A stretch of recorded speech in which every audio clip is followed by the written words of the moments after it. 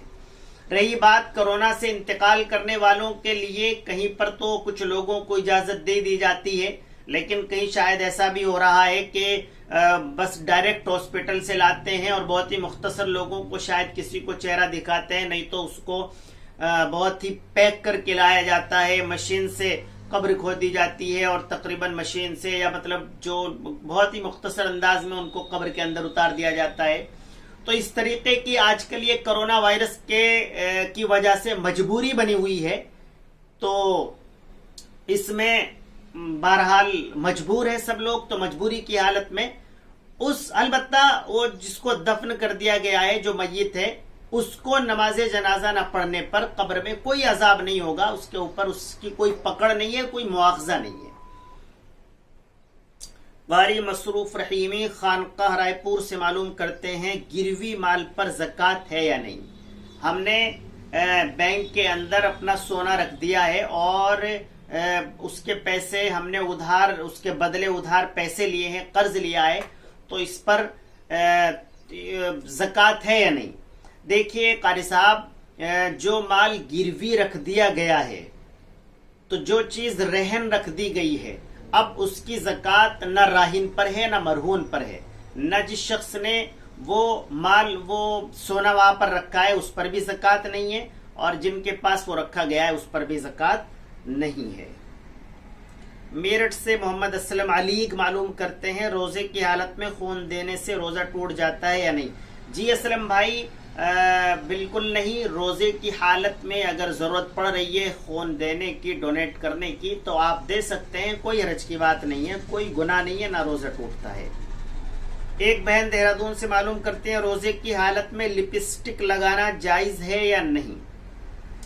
جی بہن، روزے کی حالت میں لپسٹک کا استعمال کرنا جائز ہے، البتہ اگر اس لپسٹک کا منہ کے اندر جانے کا کچھ بنتا ہو تو پھر اس کو لگانا غیر مناسب ہے، اس کو پھر لگانی نہیں چاہیے.